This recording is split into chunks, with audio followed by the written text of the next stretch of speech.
Continuamos en Encuentros Pedagógicos, la radio revista de Renovación Magisterial en este sábado 11 de abril. Les recordamos estar conectados a través de nuestras redes y a esta hora de la mañana saludo al doctor Miguel Urrego Ardila, él es doctor en Historia del Colegio de México y de la Universidad de Puerto Rico. Doctor, buenos días. Buenos días para ti y para todos los que nos escuchan y nos ven en este momento. Muchas gracias. También saludo a Fabio Arias, fiscal de la CUT Nacional. Siempre nos acompaña todos los sábados. Fabio, buenos días. Buenos días, Armando, y a usted y a todos los oyentes de Encuentros Pedagógicos. Buen día para todos. Hay unos temas y todo este contexto del coronavirus, entonces los invito para que, a propósito, el doctor Miguel Urrego nos va a hablar de la pandemia, China y los gobiernos de derecha, pero también enlazar un poquito con este tema que Fabio nos quiere, y es lo de la lucha sindical y que usted cabeza también desde la CUT Nacional, que es la prioridad en atender población. Entonces, doctor, si quiere empezamos y vamos dialogando y vamos contextualizando la... Bueno, perfecto. Cuando quieran participar, con mucho gusto. Yo he organizado la presentación en 3 temas generales. El primero es la confrontación entre el capital y el mundo del trabajo.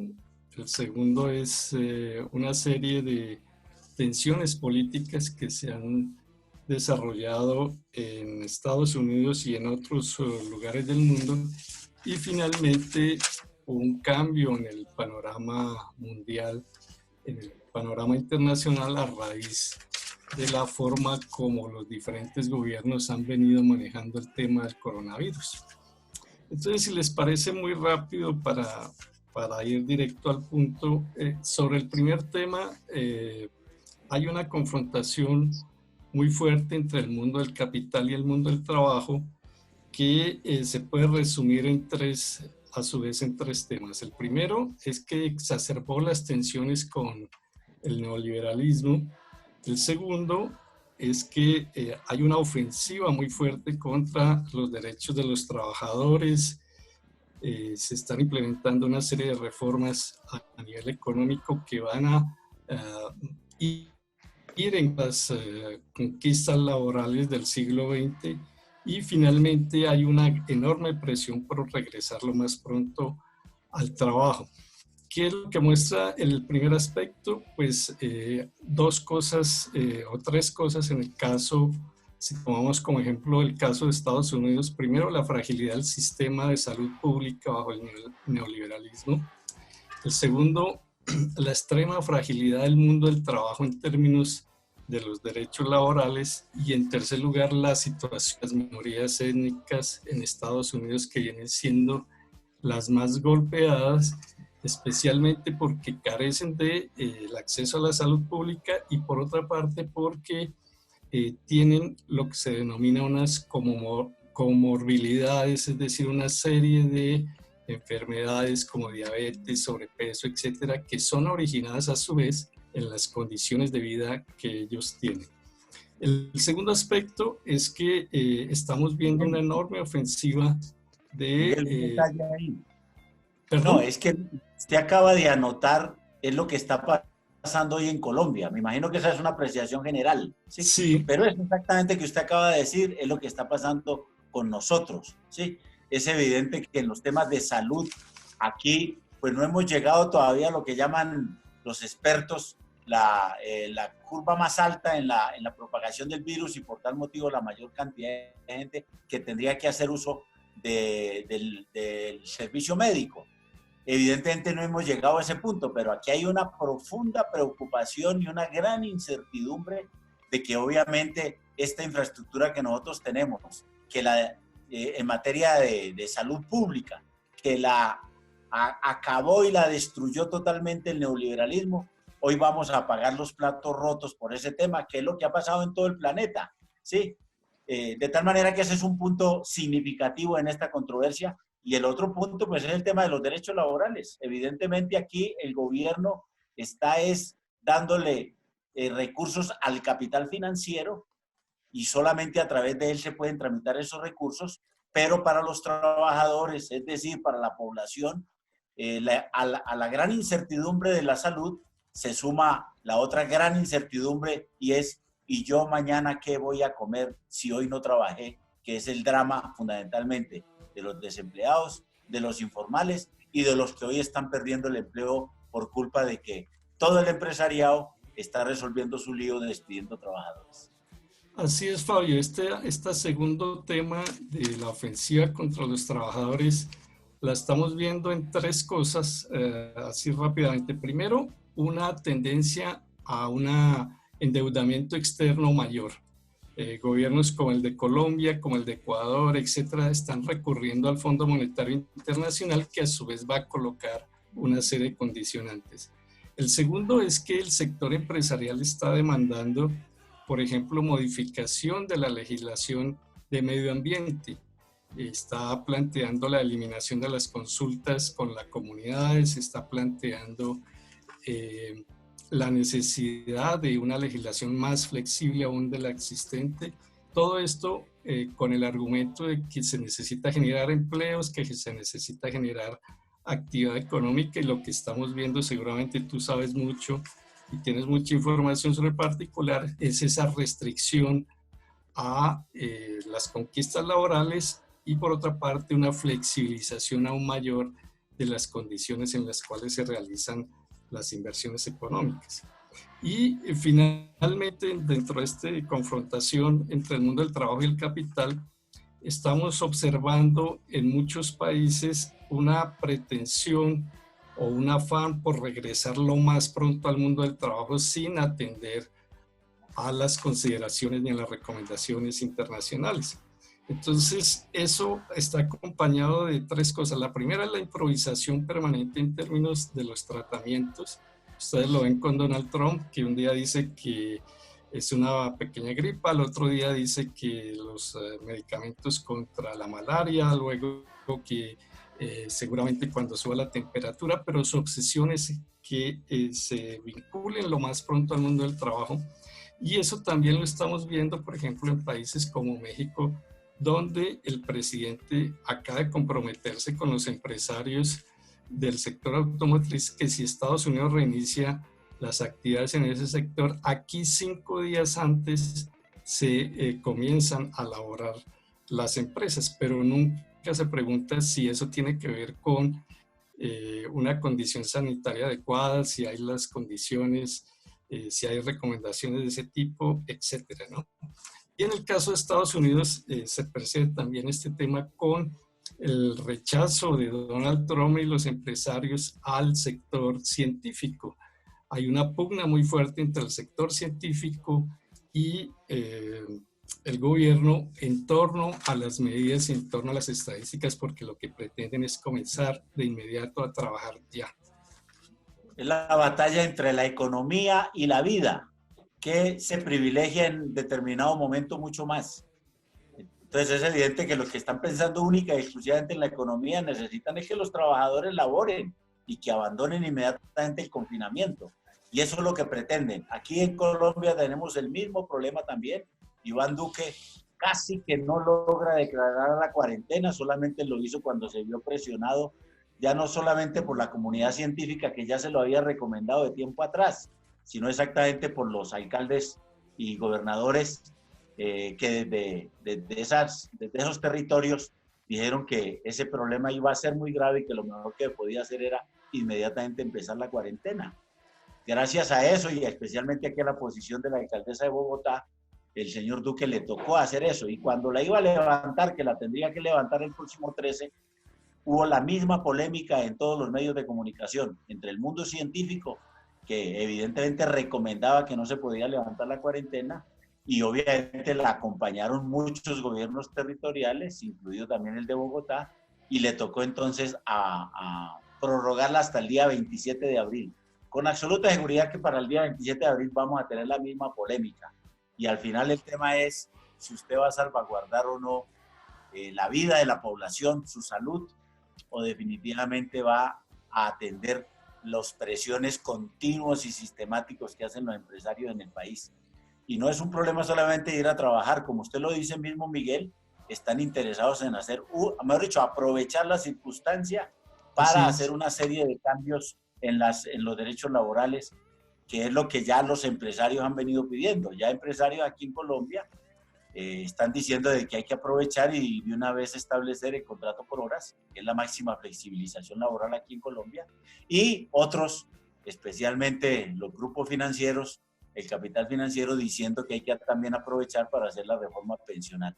Estamos en esa polémica de aprovechar las circunstancias para ver exactamente quién termina pagando todos los platos rotos de una crisis que se veía venir y que con la llegada del coronavirus se precipitó. Bueno, el segundo tema que menciono muy rápidamente son una serie de tensiones políticas que se están viendo a lo largo del mundo. Voy a tomar como ejemplo Estados Unidos, pero nos podemos, y al final hago un comentario de algunos casos. Este enfrentamiento político tiene que ver en la manera como esas tensiones entre el mundo laboral y los empresarios se expresan a nivel de las fuerzas políticas. Y hay tres cosas que me gustaría llamar la atención. El primero es el fortalecimiento de sectores de la extrema derecha en diferentes lugares del mundo. Para eso se recurre a diferentes estrategias. Una es movilizar miedos de la población, por ejemplo, la xenofobia que se percibe con reacciones contra China, o se evidencia también en Estados Unidos con acciones contra la población de origen asiático. Pero también está con la consideración de que las ventas de armas son una necesidad, es una actividad económica prioritaria en Estados Unidos. Si se mantienen las ventas de armas, se activan los grupos de extrema derecha. En el caso de Estados Unidos, por ejemplo, hay una confrontación también muy fuerte entre grupos políticos, sectores de la prensa y el gobierno de Donald Trump. Por un lado, ustedes pueden, por ejemplo, observar una enorme confrontación entre CNN, periodistas, Washington Post, New York Times, para desmentir una a una digamos, las mentiras y los exabruptos de Donald Trump. Y por el otro lado está Fox, que es como la cadena que respalda a Donald Trump. Es como si ustedes estuvieran en un mismo noticiero a Gurizati, a María Isabel Rueda, a Vicky Dávila, todo este tipo de personajes, pero están, digamos, alrededor de crearle un ambiente favorable a la reelección de Donald Trump, y están permanentemente atacando a China, señalando que existe un enorme poderío de Estados Unidos, que tienen el mejor hospital del mundo en Central Park, que el presidente Donald Trump es el dirigente político más influyente, etc. Y todo esto tiene que ver con las elecciones en Estados Unidos. Lamentablemente, Bernie Sanders no aguantó la carrera presidencial y va a quedar Biden, y el sector republicano está feliz con esta nominación porque se calcula que no tiene los arrestos para competir con Donald Trump y para estar a la orden del día. Y esto corre paralelo a mayores controles policíacos estatales, a una legislación y a una actividad. Entonces estamos observando un fortalecimiento de las derechas basados en los grandes miedos de la población, a inmigrantes, a perder los empleos, a este tipo de cosas.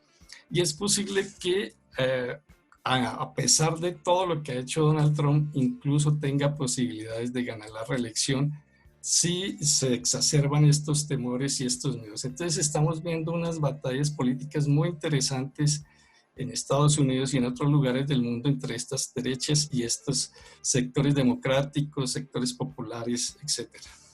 Entonces, Miguel, digamos que eso es una forma de distraer los focos de la realidad, digamos, poner enfocar la realidad hacia otros ambientes para que pase disimulado lo que estaba sucediendo con la crisis del gobierno de Donald Trump y potenciar su reelección de algún modo, ¿cierto? Así es, eso, digamos, ese es a nivel interno. Y a nivel externo, pues vamos a encontrar tres cosas también muy interesantes. Ese ascenso de las derechas, por ejemplo, en países como Hungría, donde el presidente asume todos los poderes, también en Turquía, también en el manejo en países como Pakistán o la India se están, digamos, fortaleciendo esas opciones que se justifican por el control de la población, por el control del virus, etcétera, y se están empezando a recortar derechos políticos y se están empezando a fortalecer las acciones del Estado. El otro aspecto interesante es que a nivel mundial hay un fraccionamiento de las zonas de influencia, especialmente porque surgen nuevos liderazgos en el mundo, como el de Angela Merkel en Alemania, no solamente por el manejo interno del coronavirus, sino por la política exterior alemana y por la manera como ha venido trabajando.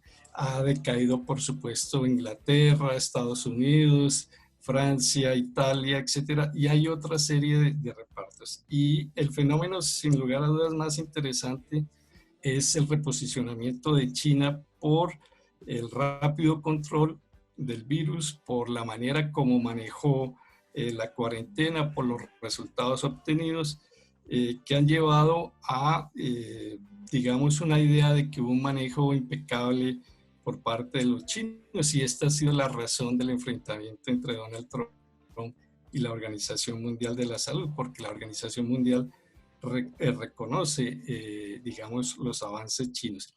Y finalmente, pues China ha iniciado una ofensiva muy grande a nivel mundial para llevar ayuda humanitaria, suplementos, ayuda técnica, científica a diferentes países del mundo, y se han presentado situaciones muy particulares, por ejemplo, como en Serbia, donde el presidente recibe con honores militares el avión chino y promete una estatua a los chinos por toda la ayuda recibida. Entonces estamos viendo una reconfiguración a nivel mundial de las zonas de influencia que va a ser muy interesante hacia el futuro, y por supuesto el planteamiento de temas que ya venían siendo debatidos por la izquierda, por ejemplo el del impacto ambiental. Seguramente ustedes conocen que hay corrientes marxistas que se autodenominaban colapsistas, que ya venían advirtiendo de pandemias, de los efectos nocivos en el medio ambiente del capitalismo, y que anunciaban pues una gran crisis humanitaria similar a esta o de otro tipo. Y entonces se están planteando nuevos temas, nuevas consideraciones. Entonces también a nivel mundial habría que ponerle mucha atención a estos nuevos liderazgos, al fraccionamiento del poderío de Estados Unidos y al surgimiento de nuevos temas y nuevas preocupaciones para la humanidad. Miguel, muchas gracias, muy contextualizado este tema. Yo creo que con eso cerraba, que es el manejo que le han dado los diversos gobiernos.